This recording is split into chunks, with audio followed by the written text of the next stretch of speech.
पूर्ण पोळपाट भरून लाटून घ्यायचं. होय. बर, थोडं दाबून लाटायचं म्हणजे ती नक्षी हो, त्याच्यावर नक्षी आली पाहिजे. भाजताना सुद्धा अगदी हलक्या हाताने भाजायची, नक्षी मिटली नाही पाहिजे त्याची. हा, नक्षी फार महत्वाची आहे. त्याच्यावर सगळं आपल्याला घालायचंय ना ते. हा बरोबर, सावकाश काढायची. वा, त्याच्यावर थोडं तूप घालायचं. थोडं मी घालतो. तवा आपण ऑलरेडी तापत ठेवलेला आहे. बस पसरवून घ्यायचं. तर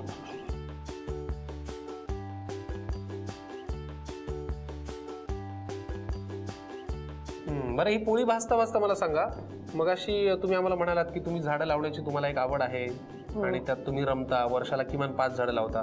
पण याची सुरुवात कशी झाली? कुणाला पाहून का कोणी तुम्हाला प्रेरणा दिली? मला आधीपासूनच झाडांची आवडच आहे. बर, घरामध्ये पण झाडं लावायची लहानपणापासून.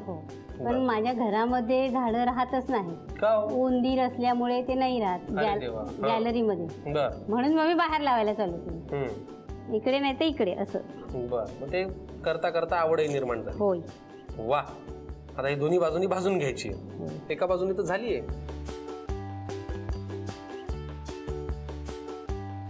झालीये घेऊयात मग प्लेट मध्ये. गॅस बंद कर. वा, त्याची नक्षी व्यवस्थित सगळीकडे उमटली आहे. आता आपल्याला त्याला पिठी साखर लावायची. बर, चमचा लागेल ना? नाही, ती हातानेच पसरायला लागते. बर, ठीक आहे.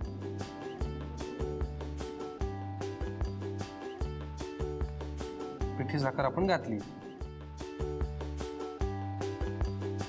आता त्याच्यावरती खोबरं. बर, खोबऱ्याचा किस जो भाजून घेतला आपण. होय. आपल्याला जेवढा हवा तेवढा आपण घालू शकतो. बरोबर. पुढे खसखस थोडी. होय.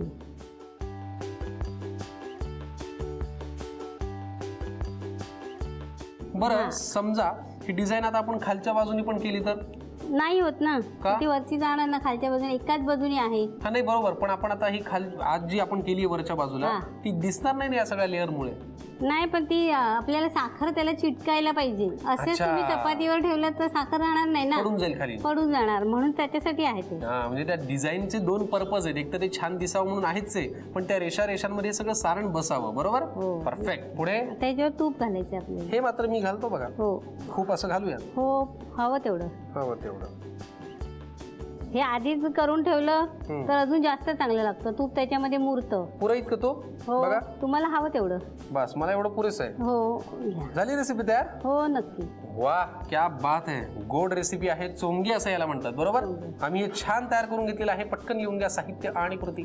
चोंगे करण्यासाठी लागणारं साहित्य: रवा, मैदा आणि गव्हाचं पीठ एकत्र करून मोहन घालून मळलेलं पीठ, गव्हाचं पीठ, पिठी साखर, खोबरं, तूप आणि खसखस. कृती: प्रथम मळलेल्या पिठाचा गोळा बनवून त्याची पोळी लाटून घ्यावी. फ्राईंग पॅनवर तूप गरम करून त्यावर पोळी भाजून घ्यावी. भाजलेली पोळी प्लेटमध्ये काढून त्यावर पिठी साखर, खोबऱ्याचा किस, खसखस आणि तूप घालून सजावट करून डिश सर्व्ह करावी.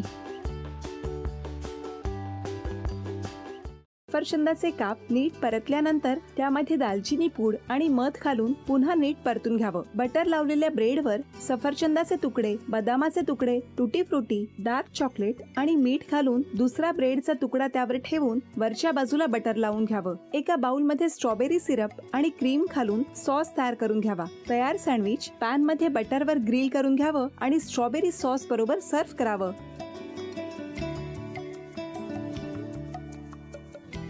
हे जेव्हा बोलत होते तेव्हा मी बघत होतो की या दोघांनी स्वतःचा संसार उभा केलाच, पण स्वतःच्या संसाराबरोबर अनेकांच्या आयुष्यात आनंद निर्माण केला. तो आनंद महत्त्वाचा. हसत राहा, आनंदी राहा असं म्हणत शुभेच्छा देऊया. आणि ही झी मराठीकडून भेटवस्तू डेव्हिड तुमच्यासाठी. अभिनंदन. आणि वहिनींना तथास्तू पुणे यांच्याकडून ही पैठणी. अभिनंदन.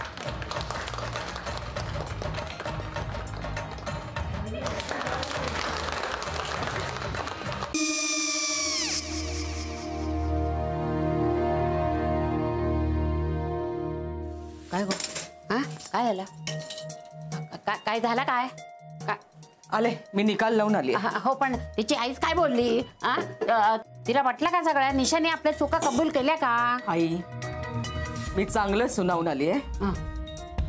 त्या तिची बाजू घेत होत्या, पण मी लक्ष दिलं नाहीये. खूप झालं आता. चांगुलपणा खूप झाला. मऊ दिसलं ना की कोपऱ्याने खणतात ना माणसं, ते असं. अहो पण आईच म्हणली काय तिची, पटला काय तिका? मला माहिती. आई, मी तुम्हाला नंतर फोन करते. हो. आणि आई बाबा जे बोलले त्याचं वाईट नका वाटून घेऊ. सॉरी.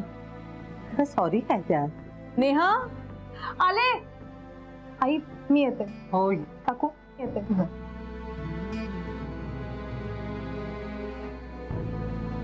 सावकाश जाग. हो हो. मग काय काकू, कधी उडवता लग्नाचा बार? बघूया.